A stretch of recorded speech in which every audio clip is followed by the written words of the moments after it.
Hello everyone. देखिए class 12 की physics और यूनिट है हमारे पास 6 जिसका नाम है इलेक्ट्रोमैग्नेटिक इंडक्शन, विद्युत चुम्बकीय प्रेरण। और इसको इस यूनिट के हमारे आप 2 या 3 टॉपिक और बचे हैं, उसके बाद ये यूनिट खत्म हो जाएगी। तो आज का जो हमारा टॉपिक रहेगा वो पूरा सेल्फ इंडक्टेंस पे रहेगा। देखो पहले सेल्फ इंडक्टेंस को समझने से पहले हमें इंडक्टेंस का मतलब समझ आना चाहिए, उसके बाद हमें सेल्फ और म्यूचुअल दोनों इंडक्टेंस इस यूनिट के अंदर समझने हैं। तो सेल्फ इंडक्टेंस देखो, इंडक्शन का मतलब होता है कि अगर हम बात करें इंडक्शन, तो इंडक्शन का मतलब होता है कि विदाउट डायरेक्ट कांटेक्ट किसी एक इफेक्ट को दूसरे में कन्वर्ट करना या ट्रांसफर करना। मतलब वहां पहली बात तो ये है कि कभी भी फिजिकल कांटेक्ट नहीं होना चाहिए। दूसरी बात, एक में हम चेंज करते हैं तो वो जो इफेक्ट हमने प्रोड्यूस किया वो दूसरे में ट्रांसफर हो जाना चाहिए, उसको ही बोला जाता है इंडक्शन। देखो यहाँ पर लिखा भी है हमने, इंडक्शन का मतलब क्या है, producing an effect in something without direct contact. मतलब हिंदी में देखें, बिना प्रत्यक्ष संपर्क के किसी में कोई प्रभाव को उत्पन्न करना। इंडक्शन का मतलब होता है कि कोई भी इफेक्ट है उसको दूसरी चीज में हम क्या करेंगे, यहाँ पे लिखा है हमने प्रोड्यूस करेंगे, लेकिन वो सारा खेल कैसा होना चाहिए, विदाउट डायरेक्ट कांटेक्ट के थ्रू। अगर वहां कांटेक्ट नहीं है और किसी इफेक्ट को ट्रांसफर कर दिया गया है तो उसी को बोला जाता है इंडक्शन। अब देखो इसको दो भागों में हमें पढ़ना है, जिसका नाम होगा सेल्फ इंडक्शन और म्यूचुअल इंडक्शन। आज की क्लास में हम सेल्फ इंडक्शन पे फोकस करेंगे, बाकी कल हम पढ़ेंगे mutual induction. Self induction induction का मतलब होता है, जैसे पिछली क्लासों में हमने देखा था, इस यूनिट के अंदर बहुत कॉमन सी चीज चल रही है कि अगर हम आई को चेंज करते हैं, आई को मान लो बढ़ा देते हैं, चेंज का मतलब बढ़ा लेते हैं, तो उसकी वजह से बी बढ़ता है और बी की वजह से फाइव बढ़ता है और फाइव की वजह से ईएमएफ और करंट जो है वो प्रोड्यूस हो जाता है। ये हम पूरी क्लास में पढ़ चुके हैं और इसके ऊपर फैराडे हेनरी के एक्सपेरिमेंट भी हुए, तो उसमें हमने अच्छे से समझा था कि अगर आई को चेंज करेंगे तो उसकी वजह से बी में चेंज आएगा। चेंज मतलब या तो बढ़ाएंगे या घटाएंगे, और उसकी वजह से फाइव में चेंज आएगा और फाइव में चेंज आने की वजह से इंड्यूस ईएमएफ और इंड्यूस करंट प्रोड्यूस हो जाएगा। और ये सब हम करेंगे विदाउट डायरेक्ट कांटेक्ट, इसलिए इनमें सब में लिखा जाएगा इंडक्शन। अब यहाँ पर दो चीजें लिखी जाएगी, सेल्फ और म्यूचुअल, स्वप्रेरण और अन्योन प्रेरण। देखो स्वप्रेरण का मतलब है, अगर हमने किसी कॉइल में आई को चेंज किया है और उसी कॉइल में इंड्यूस ईएमएफ प्रोड्यूस हो गया है तो उसे तो बोला जाएगा सेल्फ। मतलब जिसमें हमने आई में चेंज किया था उसी में इंड्यूस ईएमएफ प्रोड्यूस हो गया उसी कॉइल में। जैसे कि यहाँ देखो, ये कॉइल है तो कॉइल में हमने आई को यहाँ चेंज किया है और इसी कॉइल में इंड्यूस ईएमएफ प्रोड्यूस हो गया, तो इसी को बोला जाएगा सेल्फ इंडक्शन। लेकिन अगर मान लो एक कॉइल ये और एक कॉइल दूसरी रहती और वहां हम आई चेंज करते और ईएमएफ यहाँ प्रोड्यूस होता, मतलब समझ आ रहा होगा, एक में आई चेंज कर रहे हैं लेकिन ईएमएफ यहाँ प्रोड्यूस हुआ है, तो उस प्रोसेस को बोला जाता है म्यूचुअल इंडक्शन। दोबारा सुनेंगे, सेल्फ इंडक्शन का मतलब क्या है। सेल्फ इंडक्शन का मतलब है एक कॉइल के अंदर करंट को चेंज किया और उसी की वजह से ईएमएफ उसके अंदर प्रोड्यूस हो गया है, तो उसी को बोला जाता है सेल्फ इंडक्शन। और म्यूचुअल का मतलब है कि पास में कोई और कॉइल होती उसमें हम आई चेंज करते और ईएमएफ इसमें प्रोड्यूस हो जाता, तो उसे बोला जाता है म्यूचुअल इंडक्शन। तो ये सेल्फ और म्यूचुअल की कहानी थी और इसी को हमने इंग्लिश और हिंदी में स्टेटमेंट में लिख दिया है। देखो सेल्फ इंडक्शन का क्या मतलब है, EMF induced in the same coil due to changing current in one coil. मतलब इस कॉइल में हमने करंट चेंज किया है और इसी कॉइल में ईएमएफ प्रोड्यूस हो गया है, तो उसे बोला जाता है सेल्फ इंडक्शन। हिंदी में एक कुंडली में धारा परिवर्तन से उसी कुंडली में विद्युत वाहक बल का उत्पन्न हो जाना, उसी को कहते हैं स्वप्रेरण। म्यूचुअल इंडक्शन जो कि हमारी कल की क्लास का टॉपिक होगा, लेकिन हम समझ लेते हैं इसमें क्या होगा। EMF induce in one coil due to changing current in another nearby coil. पास में कोई कॉइल रखी रहेगी, उसमें हम करंट को चेंज करेंगे और उसकी वजह से जो दूसरी कॉइल है उसमें ईएमएफ प्रोड्यूस हो जाएगा। उस प्रोसेस को बोला जाता है म्यूचुअल इंडक्शन, अन्योन प्रेरण। देखो यहाँ पर हमने शॉर्ट में भी लिखा है कि आई को एक कॉइल में हम आई चेंज करेंगे और उसकी वजह से ईएमएफ सेम कॉइल में प्रोड्यूस हो जाएगा। मतलब हमने आई इस कॉइल में प्रोड्यूस चेंज किया है तो ईएमएफ भी इसी कॉइल में प्रोड्यूस हो गया है, तो उसे बोला जाता है सेल्फ इंडक्शन। दूसरा है म्यूचुअल इंडक्शन, इसका मतलब है आई किसी कॉइल में चेंज करेंगे लेकिन ईएमएफ किसी दूसरी कॉइल में प्रोड्यूस होगा, तो उसे बोला जाता है म्यूचुअल इंडक्शन। समझ आ गया होगा भाई सेल्फ और म्यूचुअल इंडक्शन का क्या मतलब है। सेल्फ का मतलब है जिस कॉइल में आई चेंज कर रहे हैं उसी कॉइल में ईएमएफ का प्रोड्यूस हो जाना। म्यूचुअल का मतलब है कि किसी एक कॉइल में हम आई चेंज करेंगे लेकिन ईएमएफ किसी दूसरी कॉइल में प्रोड्यूस हो जाएगा, उसे बोला जाएगा म्यूचुअल इंडक्शन। इस तरह से हमने दोनों को मतलब समझ लिया। इनमें दोनों में इंडक्शन इंडक्शन कॉमन है और इंडक्शन का मतलब होता है विदाउट डायरेक्ट कॉन्टेक्ट एक इफेक्ट को दूसरे इफेक्ट में कन्वर्ट कर देना। जैसे आई चेंज करने से ईएमएफ प्रोड्यूस हो गया है, इस तरह के इफेक्ट को हम बोला है इंडक्शन इफेक्ट। अब हम चलते हैं सेल्फ इंडक्शन, जो कि हमारे यूनिट है, आज का हमारा टॉपिक भी है। तो पहले अभी तो हमने मतलब समझा इसका क्या मतलब होता है, सेल्फ इंडक्शन का क्या मतलब है। देखिए एक बार, सेल्फ इंडक्शन का मतलब हमारे पास सामने समझ आया कि जो ई है वो क्या होगा। देखो हमारे पास एक कॉइल या सोलेनॉइड, कॉइल या सोलेनॉइड दे रखी है हमें, क्या दे रखा है भाई, कॉइल या सोलेनॉइड। देखो कॉइल और सोलेनॉइड क्या चीज है, दोनों में डिफरेंस हमने पिछली क्लासों में पढ़ लिया है। तो फिलहाल हम सीधे टॉपिक पे चलते हैं, सेल्फ इंडक्टेंस। तो ये हम मान लो कॉइल भी हो सकता है और सोलेनॉइड भी हो सकता है। कॉइल मतलब स्प्रिंग जैसी स्ट्रक्चर, उसी को सॉलिड पार्ट पे लपेट देंगे तो वही सोलेनॉइड बन जाएगी। तो ये मान लो कि ये देखो कॉइल या सोलेनॉइड है, इसमें करंट फ्लो हो रही है, इससे ये ऐसे करंट गई है और ये देखो ऐसे ऐसे करंट है, ये नीचे की तरफ ऐसे हमने एक डायरेक्शन दिखा दी है इसकी ऐसे। अब ध्यान से देखेंगे तो आई की डायरेक्शन इस कॉइल में कैसे इस तरह से आ रही है, देखो बोर्ड से बाहर की तरफ आ रही है ऐसे। तो जो हमारा अंगूठा है थंब वो इधर की साइड में जा रहा है, तो ये जो अंगूठा जा रहा है वो किसकी डायरेक्शन होती है, बी की, मैग्नेटिक फील्ड की। और ये हमने दिखाया राइट हैंड थंब रूल से, दाएं हाथ के दाएं हाथ के हस्त नियम से। इसमें क्या होता है कि मुड़ी हुई उंगलियों को करंट की डायरेक्शन में रखना होता है, कर्ल्ड फिंगर को करंट की डायरेक्शन में। तो देखो ये ऊपर से नीचे आ रहा था ऐसे, तो हमने क्या किया, ऐसे करके इसको ऐसे रखा हाथ को, तो जो करंट की मैग्नेटिक फील्ड की डायरेक्शन है वो इस साइड में आ रही है, इसलिए हमने मैग्नेटिक फील्ड को इस तरह से बना दिया है। तो अब हमें ये तो पता ही है, देखो पिछले एक्सपेरिमेंट और पिछली क्लासों में हमने देख लिया था कि आई बढ़ाएंगे तो उसकी वजह से बी बढ़ेगा, बी की वजह से फाई बढ़ेगा, और फाई की वजह से इंड्यूस ईएमएफ और करंट प्रोड्यूस हो जाएंगे। और हिंदी में इसको प्रेरित विद्युत भाग बल तथा प्रेरित धारा बोलेंगे, वो उत्पन्न हो जाएंगे। ये कॉमन चीज है भाई, हम पढ़ चुके हैं सारी चीजें।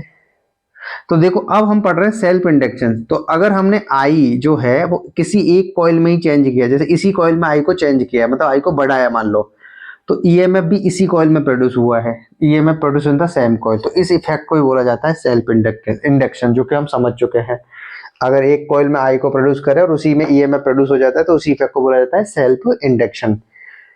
जो इंडक्शन की जो इंड्यूस ईएमएफ की जो डायरेक्शन होगी वो हम बताएंगे लेंज लॉ से। कौन से लॉ से, लेंज लॉ से। और लेंज लॉ ये कहता है कि वो उसका अपोज करता है जिसके कारण वो प्रोड्यूस हुआ है। तो जैसे इसमें देखो ये करंट हमने फ्लो करवाई थी वैसे ऊपर की तरफ, तो ये क्या करेगा, इसको घटाने का प्रयास करेगा। तो हमने यहाँ लिखा है डायरेक्शन ऑफ इंड्यूस ईएमएफ जो होगी वो हमेशा अपोज करेगी चेंज का, ये हम बताते हैं लेंज लॉ से। अगर आई बढ़ रही है हमारी तो क्या करेगा, ई उसको घटाने का प्रयास करेगा, मतलब उसके बढ़ने का विरोध करेगा। और अगर आई घट रही है तो ये उसके घटने का विरोध करेगा, मतलब उसको बढ़ाएगा। जैसे कि यहाँ आई बढ़ रही है, इस तरह से आ रही है, तो ई की डायरेक्शन इस तरह से हो गई है। तो ये हमने दिया है लेंज लॉ की मदद से। तो हमें यहाँ तक बेसिक इंट्रोडक्शन समझ आ गया होगा आज की क्लास में। सेल्फ इंडक्शन का क्या मतलब है, जिस कॉइल के अंदर आई प्रोड्यूस है उसी कॉइल के अंदर आई चेंज किया उसी कॉइल में ईएमएफ प्रोड्यूस हो जाएगा। म्यूचुअल इंडक्टेंस का मतलब है जिस कॉइल में हमने आई किया उसके पास में रखी दूसरी कॉइल में ईएमएफ प्रोड्यूस होगा। जो डायरेक्शन होगी ईएमएफ की वो हमेशा उस कॉज का अपोज करेगी, चेंज का अपोज करेगी। अगर वो आई बढ़ रही है तो उसको बढ़ने का विरोध करेगी, अपोज करेगी।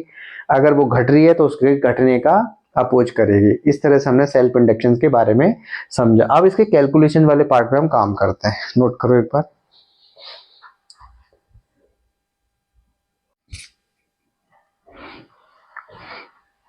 देखिए अब हम पढ़ते हैं इसके अंदर सेल्फ इंडक्टेंस को और ज्यादा। देखो सेल्फ इंडक्टेंस का मतलब तो हमें समझ आ गया था कि जो अगर हम आई को एक ही कॉइल के अंदर चेंज करें और उसी कॉइल के अंदर इंड्यूस ईएमएफ प्रोड्यूस हो जाता है, उसे हम सेल्फ इंडक्टेंस बोलते हैं। लेकिन अब मैथमेटिकल कैलकुलेशंस पे भी काम करना है थोड़ा सा, तो वो देखते हैं। जैसे कि हमारे पास कोई कॉइल दे रखी है और इसके अंदर हमने आई को फ्लो करवाया है, आई को फ्लो करवा दिया हमने।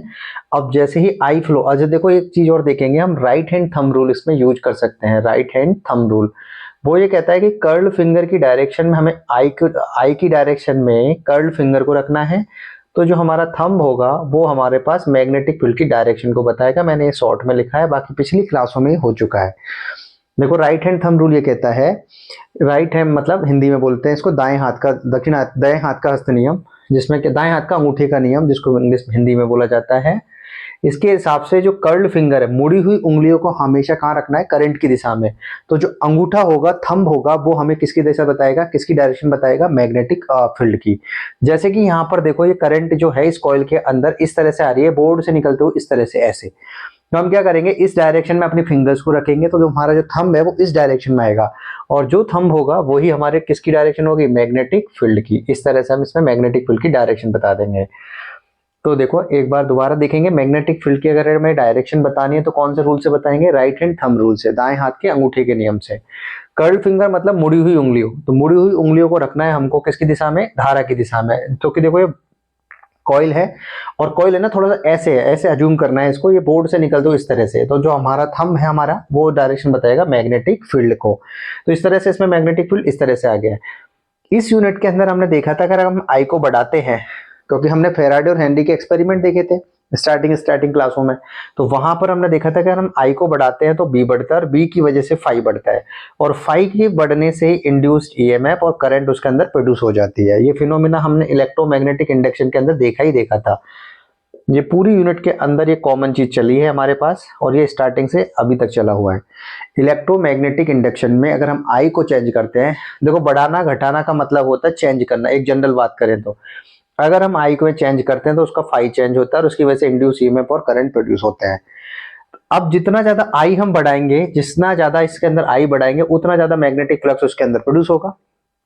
अब इसलिए हमने लिख दिया कि फाई इज डायरेक्टली प्रोपोर्शनल होता है किसके, आई के। जितना ज्यादा आई होगा उतना ही ज्यादा मैग्नेटिक फ्लक्स होगा, चुंबकीय फ्लक्स होगा।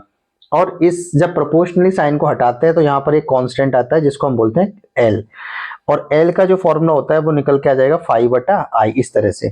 यहाँ पर जो एल है उसको बोला जाता है सेल्फ इंडक्टेंस। क्या बोला जाता है, सेल्फ इंडक्टेंस। ये प्रोपोर्शनली कांस्टेंट है फाई और आई का। एक बार दोबारा देखेंगे, phi is directly proportional to the I, phi बराबर एल आई, एल बराबर कितना, फाई बटा आई, जहां पर एल क्या है, सेल्फ इंडक्टेंस, हिंदी में स्वयं प्रेरकत्व। तो आई के चेंज करने से इस कुंडली के अंदर, कॉइल के अंदर क्या प्रोड्यूस हो चुका है, ईएमएफ, और उसकी डायरेक्शन हमने अभी अभी देखा था कि लेंज के लॉ के हिसाब से देते हैं, और लेंज का लॉ ये कहता है कि जिसके कारण वो प्रोड्यूस हुई है उसी का वो अपोज कर देता है। हमने अच्छे से पढ़ लिया पिछली क्लासों में। अब हम आगे चल के देखते हैं सेल्फ इंडक्टेंस के बारे में। सेल्फ इंडक्टेंस क्या चीज होती है, तो सेल्फ इंडक्टेंस किसी भी कॉइल की वो प्रॉपर्टी है जो हमेशा उसके अंदर जो करंट फ्लो हो रही है उसका अपोज करती है। To oppose any change in current, coil की, किसी भी कॉइल की वो प्रॉपर्टी जो उसके अंदर बहने वाली जो धारा है उसका ही क्या करती है, परिवर्तन का विरोध करती है। उसको बताने के लिए हम एक वर्ड का यूज करते हैं, इसको बोलते हैं स्वयं प्रेरकत्व। करंट में क्या चेंज हुआ है उसको अपोज होगा, जितना ज्यादा अपोज होगा उसका सेल्फ इंडक्टेंस उतना ज्यादा होगा वहां पर। तो ये मीनिंग वाइज तो हमारे पास ये आ गया है, फॉर्मूला वाइज हम बना लेंगे एक डेफिनेशन और। तो मीनिंग वाइज क्या है, किसी भी कॉइल की वो प्रॉपर्टी जो हमेशा उसके अंदर करंट की चेंज का क्या करे, अपोज करे, उसे बोला जाता है सेल्फ इंडक्टेंस। इसको हम जो बताते हैं वो किसके साइन से बताते हैं, एल से। तो देखो हमने अभी अभी देखा था कि फाई बराबर एल आई होता है, तो एल का फॉर्मूला कितना है, फाई बटा आई। अगर हम आई की वैल्यू 1 एम्पियर कर दें, आई की वैल्यू 1 एम्पियर कर दें, तो जो एल की वैल्यू किसके बराबर आएगी, फाई के बराबर। तो यहां से हम एक डेफिनेशन और तैयार कर सकते हैं सेल्फ इंडक्टेंस की, जो कि फॉर्मूला वाइज होगी, और वो ऐसे होगी, if the flowing current in the coil is 1 ampere then the magnetic flux of the coil is equal to the self inductance. Hindi में, यदि कुंडली में बहने वाली धारा का मान 1 एम्पियर हो तो उस कुंडली का जो चुंबकीय फ्लक्स होगा या कुंडली से संबंधित चुंबकीय फ्लक्स होगा वही उस कुंडली का स्वप्रेरकत्व कहलाएगा। दोबारा देखेंगे, मीनिंग वाइज तो डेफिनेशन ये बनते हैं कि it is the property of coil, coil देखो यहाँ पे लिखा भी है, to oppose any change in the current. Hindi में, कुंडली की वह विशेषता जो हमेशा धारा के परिवर्तन का विरोध करती है। एक डेफिनेशन वो ये बन सकती है, यहाँ से फाई बटा आई होता है, आई की वैल्यू 1 एम्पियर है तो एल ही फाई के बराबर हो जाएगा। तो हम यहाँ पर लिख सकते हैं कि if the current flowing in the flowing current is 1 ampere then the magnetic flux of the coil is equal to the self inductance of the coil. Hindi में, यदि कुंडली में बहने वाली धारा का मान 1 एम्पियर हो तो कुंडली से संबंधित चुंबकीय फ्लक्स ही क्या कहलाएगा, उस कुंडली का स्वप्रेरकत्व। इस तरह से हम दूसरी डेफिनेशन तैयार कर सकते हैं। देखो आगे हम एक काम करते हैं कि इसका एल का यूनिट क्या है, यूनिट बोला हिंदी में मात्रक। तो एल का फॉर्मूला क्या होता है, फाई बटा आई। हमारे पास फॉर्मूला क्या है, फाई बटा आई। पिछली क्लासों में फाई को हमने समझा था कि फाई की यूनिट क्या होती है, वेबर, और आई की तो हम जानते हैं क्या होती है, एम्पियर। इस वेबर बटा एम्पियर को ही बोला जाता है इस के अंदर हेनरी। तो इसलिए सेल्फ इंडक्टेंस की यूनिट क्या हो गई, ये हेनरी। दोबारा देखेंगे, एल बराबर क्या होता है, फाइव बटा आई। फाइव की यूनिट क्या होती है, वेबर, और आई की होती है एम्पियर। तो वेबर बटा एम्पियर को ही क्या बोला जाएगा, हेनरी। तो और इसकी डायमेंशन भी निकालनी है अगर हमें, तो हम देखो क्या लिखेंगे, क्योंकि हमारे पास एल का फॉर्मूला क्या दिखा हुआ है, फाइव बटा आई। फाइव की डायमेंशन हम पिछली क्लास में देख चुके हैं, तो अभी तो सीधे लिख देते हैं, M one L two T minus two A minus one, M one L two T minus two A minus one, और करंट की क्या होती है, ए वन। अब ये ऊपर जाएगा तो क्या बन गई, M one L two T minus two A minus two. इस तरह से हम इसकी डायमेंशन भी निकाल सकते हैं, जिसको हिंदी में बीमा बोलते हैं। उसके बाद हमारे पास देखो एक छोटा सा कॉन्सेप्ट हो रहा है, फेराडे और लेंज के अकॉर्डिंग। फेराडे और हेनरी ने तो मैग्नीट्यूड दिया था ईएमएफ का, और लेंज ने उसकी डायरेक्शन बताई थी, इसलिए वहां पर माइनस आ गया है। तो नेगेटिव सिर्फ ये बताता है कि वहां पर जो भी चेंज हो रहा है उसका अपोज हो रहा है वहां पर। तो ई बराबर जो होता है वो फेराडे और लेंज को मिला दे तो ई बराबर माइनस का D five by D T हो जाएगा। फिर हमने फाई की वैल्यू देखो ऊपर से, यहां से फाई की जगह क्या रख सकते हैं, एल इंटू आई। तो हमने क्या किया है, फाई की जगह क्या पुट कर दिया, एल इंटू आई। चूंकि एल तो पूरे के लिए कांस्टेंट रहेगा इसलिए बाहर आ गया है, और वो आ गया D I by D T. तो ई का कंप्लीट फॉर्मूला आ गया माइनस का L into D I upon D T. अगर हम सिर्फ मैग्नीट्यूड मैग्नीट्यूड ले लें और माइनस को थोड़ी देर के लिए हटा दें, तो हमारे पास एल का फॉर्मूला निकल कर आएगा, एल बराबर ई अपॉन में D I upon D T. मतलब ये जो पूरी टर्म्स है वो कहाँ चली जाएगी, ई अपॉन ई के नीचे चली जाएगी। तो एल की यूनिट क्या होती है हमारे पास, हेनरी। वोल्ट, ईएमएफ की यूनिट क्या होती है, वोल्ट। और देखो D I upon D T की क्या होगी, ऊपर लिखा हुआ है एम्पियर, नीचे लिखा हुआ है सेकंड, इसलिए यूनिट हो जाएगी एम्पियर बटा सेकंड। तो अगर हमसे ये पूछा जाए कि वन हेनरी की डेफिनेशन दीजिए, तो हम कैसे लिखेंगे, हमें कुछ नहीं करना है, हम लिखेंगे, देखो इसको बोलेंगे, हमने बहुत बार देख चुका है, जब भी नीचे टाइम आता है तो स्टेटमेंट में क्या लगाते हैं, रेट। स्टेटमेंट में क्या लगता है, रेट। तो डी की वजह से चेंज आ जाएगा, तो rate of change in current कितना, 1 एम्पियर पर सेकेंड। और ईएमएफ ऑफ द, ईएमएफ की बात करें अगर, इंड्यूस ईएमएफ इज 1 वोल्ट। तो देखो अगर रेट चेंज जो है करंट में वो 1 एम्पियर बटा सेकेंड है, और ईएमएफ कॉइल के अंदर 1 वोल्ट है, तो जो कॉइल का सेल्फ इंडक्टेंस होगा वो कितना होगा, 1 हेनरी। और उसी चीज को वहां लिखा गया है, if rate of change in current is 1 ampere per second and induced EMF is 1 volt, then self inductance of the coil will be 1 Henry। Hindi में यदि कुंडली में धारा परिवर्तन की दर कितनी हो, 1 एम्पियर पर सेकंड, और कुंडली का विद्युत भागबल 1 वोल्ट हो, प्रेरित विद्युत भागबल 1 वोल्ट हो, तो कुंडली का स्वप्रेरकत्व 1 हेनरी होगा। इस तरह से हमने 1 हेनरी की डेफिनेशन भी कंप्लीट कर ली है। तो एक बार दोबारा देखते हैं क्या क्या हमने पढ़ा अभी। सेल्फ इंडक्टेंस के बारे में हमने मैथमेटिकल कैलकुलेशन कर ली है। फाइव बराबर हमने देख लिया एल इंटू आई होता है, एल को हमने इस तरह से निकाल लिया, और ये सारी चीजें हमने अच्छे से देख लिया। एक बार नोट करो फिर हम आगे बढ़ते हैं।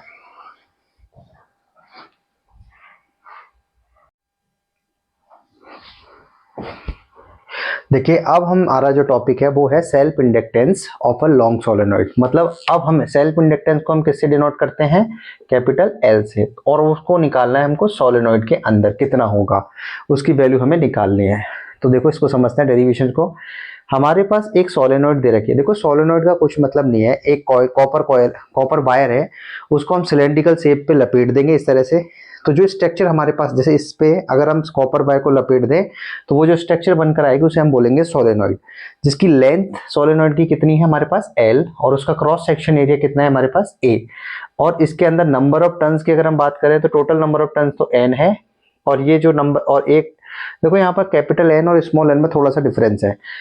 जैसे अगर इस पूरे की लेंथ माने L, तो उसमें टर्न्स की संख्या कितनी है N। अगर मैं इस लेंथ को 1 कर दूं तो ये आएगा N बटा L, और एकांक पर यूनिट लेंथ में जो होगा इसी को स्मॉल n बोला जाएगा। बस थोड़ा सा यहाँ पर ध्यान रखना है।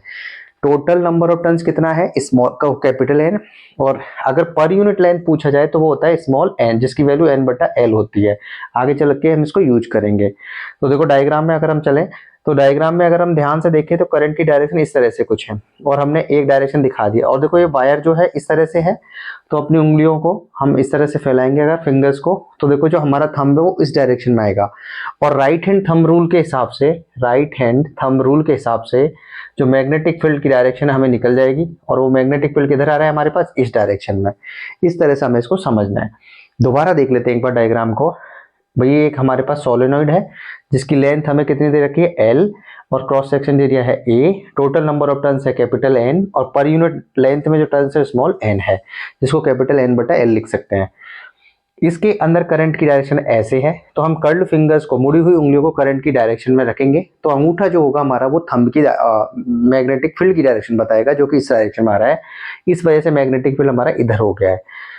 हमने यहाँ सारी टर्म्स को, अच्छा पिछले यूनिटों में हमने इसका डेरिवेशन भी पढ़ा था कि जो सोलेनॉइड होते हैं उसके अंदर मैग्नेटिक फील्ड कितना आता है, तो फिलहाल हम याद रखेंगे क्योंकि हम पिछली यूनिटों में पढ़कर आ चुके हैं। तो बी का फॉर्मूला होता है mu naught into small into N into I. फिर दूसरा स्मॉल एन को हम क्या लिख सकते हैं, कैपिटल एन बटा एल, तो हमने सिर्फ वही किया है। तो बी बराबर कितना, mu naught into small N into I बराबर mu naught into small N की वैल्यू रख देंगे तो कैपिटल एन आई अपॉन में एल, और हमने साइड में लिख भी दिया है कि जो एन है स्मॉल में वो कैपिटल एन बटा लेंथ के बराबर है। अब देखो यहाँ पे सारी टर्म्स मैंने वैसे तो समझा दिया ऊपर, लेकिन फिर भी लिख दिया हमने। एन का मतलब है number of turns per unit length, एकांक प्रति एकांक लंबाई में जो फेरों की संख्या है। कैपिटल एन का मतलब है टोटल नंबर ऑफ टर्न्स, कुल फेरों की संख्या। और स्मॉल एन का मतलब है लेंथ ऑफ सोलेनॉइड, मतलब परिनालिका की लंबाई। और ए का मतलब है cross section area of solenoid, मतलब परिनालिका का अनुप्रस्थ क्षेत्रफल। तो डायग्राम समझ आ गया होगा, कंडीशन समझ आ गई होगी। अब इसके डेरिवेशंस पे चलते हैं। देखो डेरिवेशंस के लिए हमें फाई का फॉर्मूला पता है, जो कि मैग्नेटिक फ्लक्स का फॉर्मूला होता है B vector dot A vector. और चूंकि इसमें नंबर ऑफ टर्न्स एन है तो हम उसको एन से गुणा कर देंगे, तो N into B vector dot A vector हो जाएगा। जब भी डॉट प्रोडक्ट घटेगा तो हमें पता है कॉस थीटा आएगा ही आएगा, क्योंकि हमें पता है ए वेक्टर डॉट बी वेक्टर का जो फॉर्मूला होता है वो हमारे पास होता है ए बी कॉस थीटा, इस तरह से। तो ऐसे बी ए को खोलेंगे तो बी ए कॉस थीटा, और साथ में एन है तो एन से गुणा कर दिया। देखो थीटा जो एंगल है यहाँ पर हमारे पास वो बी और ए के बीच में है। तो इस डायग्राम में अगर हम ध्यान से देखें तो हमारे पास जो ए है, ए वेक्टर की जो डायरेक्शन होगी वो इस डायरेक्शन में ही होगी, और बी भी किधर है, इधर ही है, दोनों सेम डायरेक्शन में है। तो बी और ए हमेशा दोनों क्या एक डायरेक्शन में होने के कारण जीरो एंगल बन गया है यहाँ पर, और कॉस जीरो की वैल्यू होती है 1। ए इधर क्यों है, क्योंकि एरिया हमें परपेंडिकुलर आउटवर्ड लेना होता है, परपेंडिकुलर आउटवर्ड लेना होता है, इस वजह से वो दोनों एक डायरेक्शन में आ गए हमारे पास। तो हमारे पास फाई बराबर कितना आया, एन बी ए कॉस 0 डिग्री। और कॉस 0 की वैल्यू कितनी होती है भाई, कॉस 0 की वैल्यू हमारे पास होती है 1, तो इसलिए हमने 1 वैल्यू पुट कर दी यहाँ पर। तो फाई बराबर हमारे पास कितना आ गया, एन इंटू बी इंटू ए। अब देखो हम बी अभी अभी निकाल कर आ चुके हैं, पहले से हमें पता है म्यू नॉट कितना होता है बी का फॉर्मूला, कैपिटल एन की फॉर्म में, क्योंकि यहाँ कैपिटल एन लिखा हुआ है इसलिए हम कैपिटल एन की फॉर्म में लिख लेते हैं। तो mu naught N I upon में एल, तो हमने वही रखा है, म्यू एन की जगह तो एन ही है, और बी की जगह क्या रख दिया है, mu naught N I upon में एल, और साथ में गुणा में बैठा है ए। तो गुणा करके कितना आएगा, यहाँ पे देखो म्यू नॉट तो है ही, एन को एन से गुणा करेंगे तो एन का स्क्वायर, और आई की जगह आई, ए की जगह ए, और नीचे कितना आ गया एल। तो मतलब बी फाई का फॉर्मूला कितना आ गया, mu naught N square I A upon में एल। अब देखो अभी अभी हमने पढ़ा सेल्फ इंडक्टेंस का फॉर्मूला होता है एल बराबर फाई बटा आई। सेल्फ इंडक्टेंस बराबर कितना होता है, फाई बटा आई, स्वप्रेरकत्व। फाई हम निकाल ही चुके हैं, फाई का मान कितना है हमारे पास, mu naught N square I upon में एल, तो हमने यहाँ पे वैल्यू पुट कर दी है। नीचे बैठा हुआ है आई, और आई नीचे भी है और ऊपर भी है तो कट गया, तो फाइनल में कितना आ गया, म्यू नॉट एन स्क्वायर ए अपॉन में एल। तो ये एल का कंप्लीट फॉर्मूला आ गया, एल बराबर कितना, म्यू नॉट एन स्क्वायर ए अपॉन में एल। ये तो तब है जब सोलेनॉइड के अंदर कुछ मटेरियल नहीं भरा हुआ है, तब तो म्यू नॉट आ जाएगा। अगर उसके अंदर कोई मीडियम भर दे, कोई मटेरियल रख दे, तो वहाँ म्यू नॉट की जगह कौन आ जाएगा, म्यू। तो एल का फॉर्मूला उस केस में कितना हो जाएगा, mu into N square into A upon में एल। तो इस फॉर्मूले को देख के हमें ये भी ध्यान रखना है कि किस किस पे डिपेंड करता है। तो देखो डायरेक्टली प्रोपोर्शनल है म्यू के, म्यू मतलब क्या है, मटेरियल इनसाइड द सोलेनॉइड, मतलब सोलेनॉइड के अंदर कोई मटेरियल है जैसे आयरन वगैरह है, कुछ ऐसा है। दूसरा नंबर ऑफ टर्न्स के स्क्वायर के, नंबर ऑफ टर्न्स के स्क्वायर के। तीसरी बात एरिया के डायरेक्टली प्रोपोर्शनल है, और चौथी बात लेंथ के इनवर्सली प्रोपोर्शनल है। इस तरह से हमने देखा self inductance of a long solenoid का डेरिवेशन कंप्लीट। एक बार दोबारा देख लेते हैं। सबसे पहले हमने देखो डायग्राम को अच्छे से समझा, उसमें बी का फॉर्मूला हमें याद रखना है म्यू नॉट एन आई, जिसको mu naught N I upon L भी लिख सकते हैं। फाई का फॉर्मूला होता है एन बी ए कॉस थीटा, तो कॉस जीरो की वजह से एन बी हो जाएगा। बी की वैल्यू पुट कर देंगे यहाँ पर, बी आ जाएगा, तो बी की जैसे पुट करेंगे तो फाई आ जाएगा, फाई आ गया हमारे पास mu naught N square I upon A, I A upon में एल, और एल बराबर होता है फाई बटा आई, तो फाई उठाएंगे यहाँ रख देंगे, तो एल का फाइनल फॉर्मूला आ जाएगा म्यू नॉट एन स्क्वायर ए अपॉन में एल। अगर मेटेरियल कोई अंदर भरा हुआ है तो म्यू नॉट की जगह म्यू एन स्क्वायर ए अपॉन में एल। और इसी की मदद से हमने देखा कि एल किस किस पे डिपेंड करता है। तो देखो एल यहाँ पर 4 चीज़ों पर डिपेंड करता है, एक तो मटेरियल जो के अंदर है उसके, दूसरे एन स्क्वायर के, तीसरे एरिया पर, तीसरे लेंथ के इनवर्सली प्रोपोर्शनल। चलो ये टॉपिक भी हमारा खत्म हुआ। Self inductance of a long solenoid हमने कंप्लीट कर लिया है। एक बार नोट करो, फिर हम अगला टॉपिक पढ़ते हैं।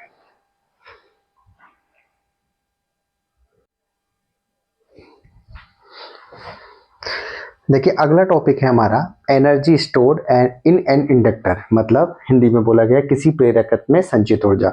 तो देखो सबसे पहले हमें ये देखना है कि इंडक्टर क्या चीज होती है। इंडक्टर जो होता है वो एक तरह से कॉइल और सोलेनॉइड ही होता है, उसके अंदर बस जो स्टोर्ड एनर्जी होती है वो मैग्नेटिक फील्ड के रूप में होती है। ऐसे इसका जैसे एक सिमिलर वर्ड और होता है जिसका नाम होता है कैपेसिटर। उसमें क्या होता है, उसमें भी स्टोर्ड एनर्जी होती है, बट वहाँ क्या होता है, इन द इलेक्ट्रिक फील्ड होता है। मतलब अगर हमसे बोला जाए stored energy in the form of magnetic field, then we will use inductor. और अगर बोला जाए stored energy in the form of electric field, तो वहाँ पर काम आएगा कैपेसिटर। इस तरह से हमने इंडक्टर और कैपेसिटर के बारे में थोड़ा सा देखा, हालांकि कैपेसिटर हम पूरा पढ़ चुके हैं, तो वहाँ पे जाके देख सकते हैं। तो अभी चूंकि हमारे इंडक्टर की बात चल रही है, प्रेरकत्व की बात चल रही है, उसके अंदर कितनी एनर्जी स्टोर्ड हुई है, और जो एनर्जी स्टोर्ड होगी वो कौन सी फॉर्म में होगी, मैग्नेटिक फॉर्म में ही होगी, क्योंकि मैग्नेटिक की बात ही चल रही है। और इंडक्टर क्या चीज होता है, कोई भी कॉइल हो सकता है या सोलेनॉइड। देखो इस पूरी यूनिट के अंदर अभी लास्ट 1-2 टॉपिक और बचे हैं, उसके अंदर हमने ये देखा, ये स्टार्ट ही यहीं से हुई थी यूनिट, कि अगर हम किसी के अंदर आई को बढ़ा दें, बढ़ाना मतलब चेंज कर दे, तो उसकी वजह से बी भी बढ़ जाएगा, और बी के बढ़ने से फाई बढ़ जाएगा, और फाई के बढ़ने से इंड्यूस्ड ईएमएफ और करंट उसके अंदर प्रोड्यूस हो जाएंगे, प्रेरित विद्युत वाहक बल या धारा उसके अंदर उत्पन्न हो जाएगी। इस तरह से हमने पढ़ा है पूरी यूनिट के अंदर। तो अब हमारे पास देखो एक इंडक्टर दिया हुआ है, कॉइल या सोलेनॉइड को बोलते हैं, इसको बैटरी से जोड़ दिया है, की लगी हुई है, करंट देखो ये वाला सिर्फ प्लस है इसलिए करंट ऐसे गई है। अब हमें पता है अगर इसके अंदर हमें वो धारा की दिशा, मैग्नेटिक फील्ड की डायरेक्शन निकालनी है, तो राइट हैंड थंब रूल लगा देंगे, जो क्या कहता है कि जो मुड़ी हुई उंगलियां हैं उनको हमें रखना है किसकी, करंट की डायरेक्शन में। तो देखो ये इस तरह से ही है वापस से, तो अगर हम ध्यान से देखें तो ये इस तरह से जा रही है, और अंगूठा हमारा इसी डायरेक्शन में है, इसलिए मैग्नेटिक फील्ड की डायरेक्शन हमारी इस डायरेक्शन में आ गई है। अब लेंज लॉ क्या कहता है कि करंट का जो इंड्यूस्ड ईएमएफ होगा वो हमेशा उसका अपोज करेगा जिधर करंट जो चेंज कर रहे हो। जैसे करंट अगर बढ़ रही है तो इंड्यूस ईएमएफ उसे बढ़ने नहीं देगा, और अगर ये घट रही है तो उसे घटने नहीं देता है, ये हम पढ़ चुके हैं पहले ही। इसलिए इंड्यूस ईएमएफ की दिशा देखो ये डायरेक्शन इधर की तरफ है, जबकि हमने जो अप्लाइड वोल्टेज किया है बैटरी के द्वारा उसमें प्लस वाला सिरा ये है, मतलब इस तरह से, मतलब बी और ई दोनों कैसे लगे हुए हैं, अपोजिट डायरेक्शन में। आगे चल के इसका यूज होगा तो वहां पे हम देखेंगे। समझ आ गया होगा भाई क्या क्या बोला है। हमारे पास कोई कॉइल या इंडक्टर, जिसको हम इंडक्टर बोलते थे जनरल वर्ड में, उसके अंदर स्टोर्ड एनर्जी का फॉर्मूला निकालना है। बाकी हमने करंट वगैरह सब देख ही लिया है। तो देखो फाई का जो फॉर्मूला होता है वो एन बी ए कॉस थीटा होता है, वैसे तो बी ए कॉस थीटा होता है, लेकिन नंबर ऑफ टर्न से उसे गुणा कर देते हैं, एन बी ए कॉस थीटा। ये हम निकाल चुके हैं फेराडे, और अभी देखो इंडक्टेंस पढ़ा था हमने थोड़ी देर पहले, तो वहां से ई बराबर कितना है, माइनस का L into D I upon D T.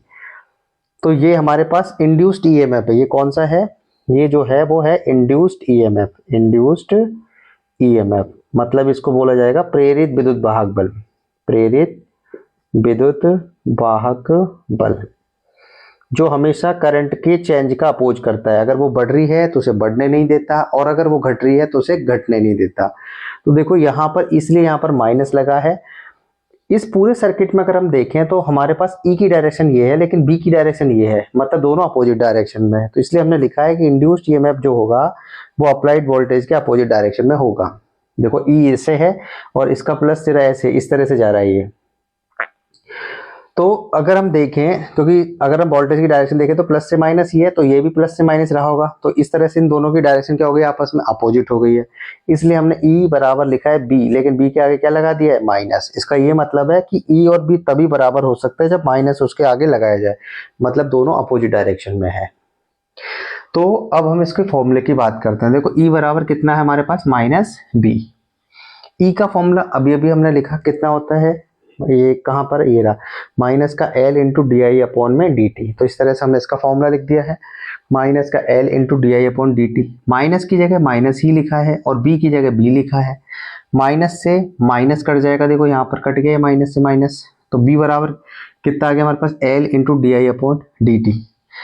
Potential difference का फॉर्मूला होता है work done to move a unit charge from one point to another point. तो यहाँ पर हम डी क्यू चार्ज को ला रहे हैं एक पॉइंट से दूसरे पॉइंट, तो हमें वर्क करना पड़ा डी डब्ल्यू। स्मॉल चार्ज को लाएंगे तो वर्क भी कैसा होगा, स्मॉल। तो इनके दोनों के बीच में पोटेंशियल डिफरेंस कितना हो जाएगा, बी। ये हम यूनिट नंबर 2 में अच्छे से पढ़ चुके हैं, पोटेंशियल डिफरेंस। अगर हम डी क्यू चार्ज को एक पॉइंट से दूसरे पॉइंट पर ला रहे हैं तो हमें जो वर्क करना पड़ा वो कितना है, डी डब्ल्यू। तो इसलिए उनके बीच में पोटेंशियल डिफरेंस को हम किससे दिखा रहे हैं, बी से। तो इसी फॉर्मूले डेफिनेशन से डी डब्ल्यू बराबर कितना आ गया हमारे पास, बी इंटू डी क्यू। देखो बी की फॉर्मूला तो ये रहा, ऊपर लिखा हुआ है, तो यहाँ से हमने बी का मान रख दिया ऊपर से, L into D I upon D T, और साथ में लिखा हुआ है डी क्यू। ये देखो डी क्यू। अब हमने क्या किया कि एल को एक तरफ, डी आई को एक तरफ, और डी क्यू के नीचे ले गए डी टी को, और ये आ गया डी डब्ल्यू बराबर।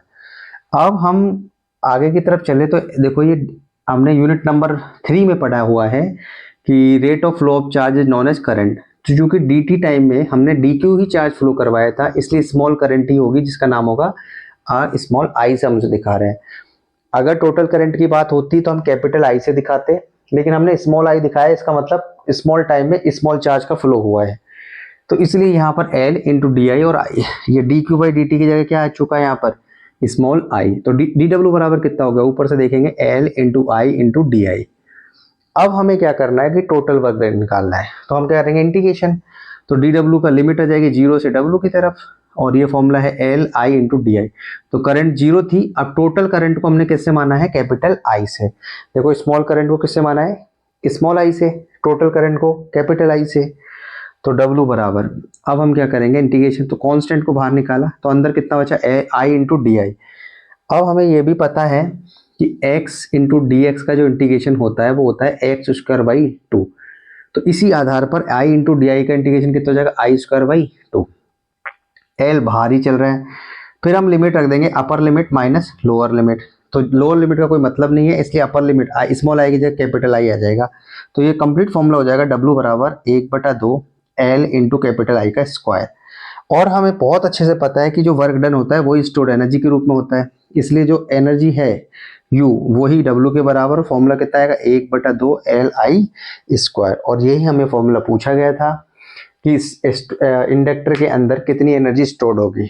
एक बार इसको जल्दी से देखते हैं, फिर हम आगे बढ़ते हैं। और ये देखो एक इंडक्टर दे रखा है, इसमें हमने सारा काम किया। यहाँ से डेरिवेशन शुरू होगा कि जो इंड्यूस्ड ईएमएफ है वो अप्लाइड वोल्टेज के अपोजिट डायरेक्शन में है, इसलिए वहां पर क्या है, माइनस। ई की वैल्यू यहाँ से कितनी है, minus L into D I upon में डी टी। तो ये पूरा फॉर्मूला आ गया यहाँ पर, और माइनस बी तो है ही, माइनस से माइनस कट जाएगा, तो बी बराबर कितना आया, L into D I upon D T. तो बी बराबर डी डब्ल्यू, ये सब कर लिया हमने अच्छे तरीके से।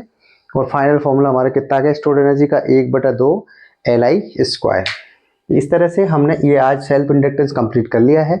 कल हम जब मिलेंगे तो म्यूचुअल इंडक्टेंस पे काम करेंगे, और उसके बाद हम एसी जनरेटर पढ़ेंगे, और यूनिट नंबर 6 पूरी तरह से खत्म हो जाएगी। अगर आपको वीडियो अच्छा लग रहा है, लाइक शेयर सब्सक्राइब करते रहे। Thank you.